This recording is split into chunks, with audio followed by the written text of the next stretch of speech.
Aujourd'hui, nous allons parler de deux mots, deux notions qui font partie du domaine de la linguistique, l'énoncé et l'énonciation.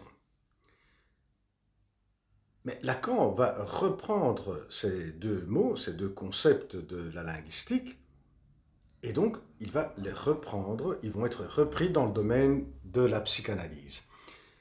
Pour commencer, on va expliquer à quoi se réfère l'énoncé et l'énonciation. Et pour ce faire, faisons un exemple. L'exemple en question, l'énoncé en question est le suivant. Il pleut, mes enfants. Cet énoncé, il pleut, mes enfants, a une signification spécifique, précise. Mais voyons maintenant cet énoncé prononcé par deux personnes différentes dans des contextes différents. Le premier, c'est le paysan qui, le soir, lorsqu'il est à table en train de manger avec ses enfants, on entend la pluie, le bruit fracassant de la pluie, et là, avec un petit sourire, le paysan va dire à ses enfants, mes enfants, il pleut. Il suffit de savoir que les jours avant, les soirs avant, toujours en mangeant le soir avec ses enfants, il expliquait comme il était préoccupé parce que depuis des semaines, il ne pleuvait plus et les dégâts qu'on pouvait s'attendre par ce manque de pluie en ce qui concerne la récolte. Et là, ce soir, quand on entend le bruit fracassant de la pluie, voilà que, avec le sourire, et donc l'état d'âme est de contentement, il va prononcer mes enfants, il pleut. Voyons l'autre cas qui est la maman, une maman avec ses enfants. À midi, lorsqu'elle mange avec ses enfants, on entend là aussi le bruit fracassant de la pluie et elle dit à ses enfants, il pleut mes enfants. Et là, avec une air un peu triste.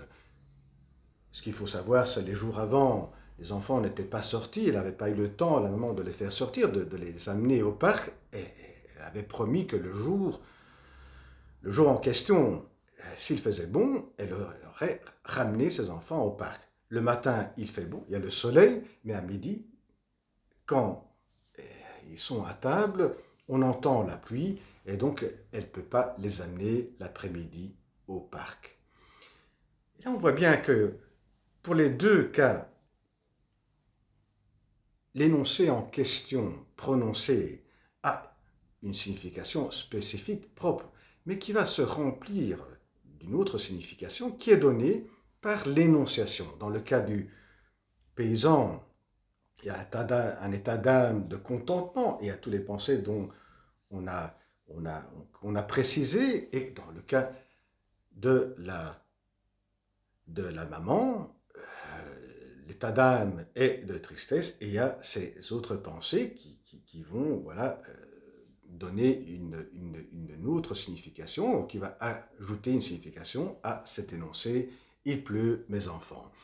Eh bien, l'énoncé est cette phrase prononcée qui a sa propre signification, une signification spécifique qui est donnée par l'utilisation des mots, de la construction de la phrase, et l'autre signification qui va s'ajouter à partir de l'énonciation.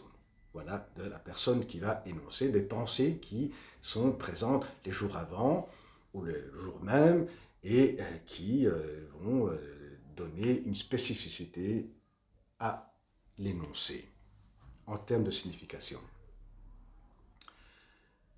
Voyons maintenant comment Lacan va reprendre ces deux termes, ces deux concepts dans le domaine de la psychanalyse. Et dans le domaine de la psychanalyse, on sait bien que dans une première période, Lacan était soucieux, très attentif à trouver des clés de lecture, des textes de la pensée de Freud, des clés issues de du domaine de la linguistique. Eh bien, ces deux termes, énonciation, énoncé et énonciation, sont parfaits pour mettre en avant la grande découverte de Freud. Voyons ici aussi avec un exemple. Un patient se présente chez Freud et lui prononce cet énoncé. Hier soir, je me suis assis au bar tout près de chez moi sans savoir vraiment le pourquoi. Cet énoncé prononcé a une signification spécifique, on comprend ce qu'elle veut dire. Mais là, Freud invite le patient à ce qu'il a souvent dit, à la règle fondamentale de la psychanalyse qui est l'association libre. Donc, invite le patient à se laisser aller avec les pensées, avec d'autres pensées qui lui surviennent à l'esprit. Et là, le patient va se souvenir 2 mois avant qu'il avait été dans ce bar et quelque chose de particulier s'était passé et certaines sensations s'étaient produites qui vont l'amener à d'autres pensées qui remontent beaucoup plus dans le temps.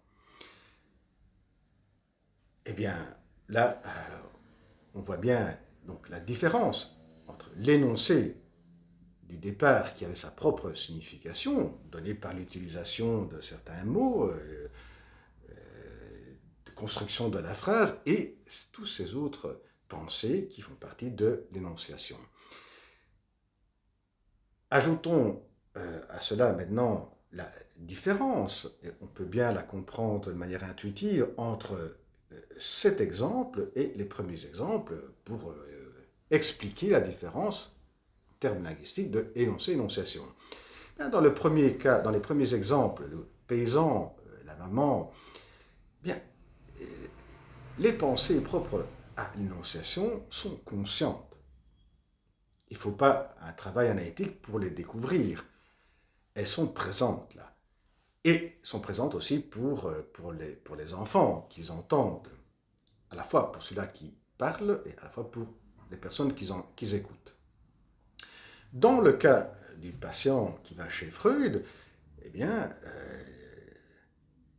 les pensées propres à l'énonciation ne sont pas conscientes, ni pour Freud, ni pour le patient. Elles doivent être découvertes.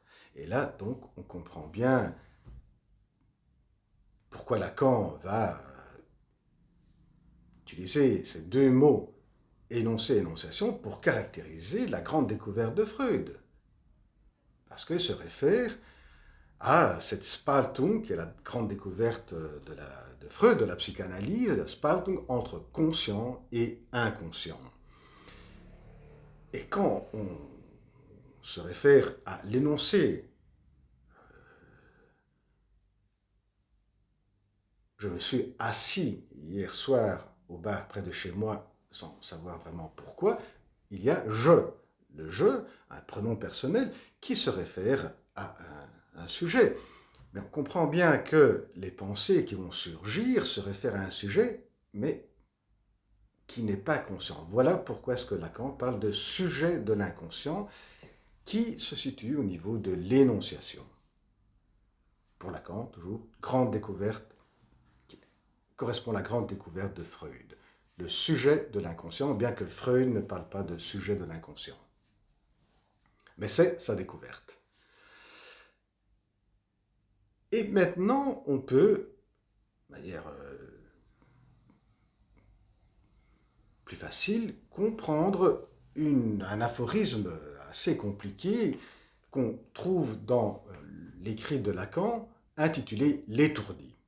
Voyons la phrase, voyons cet énoncé. Qu'on dise reste oublié derrière ce qui se dit dans ce qu'on entend. Il y a 3 parties là.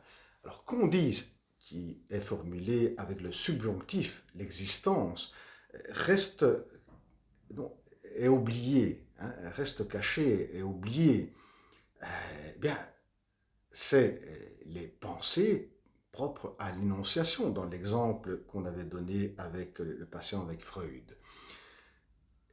c'est l'énonciation qui va donner une certaine existence à l'énoncé.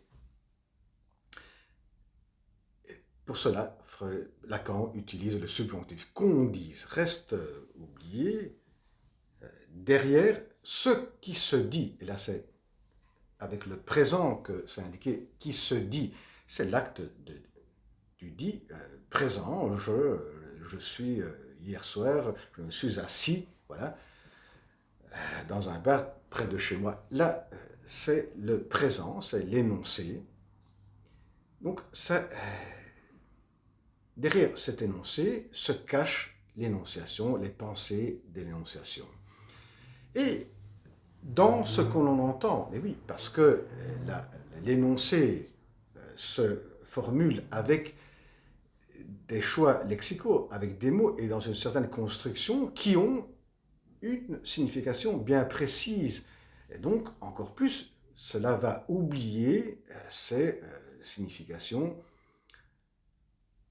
ces pensées inconscientes propres à l'énonciation. Eh bien voilà, à la prochaine vidéo. Au revoir.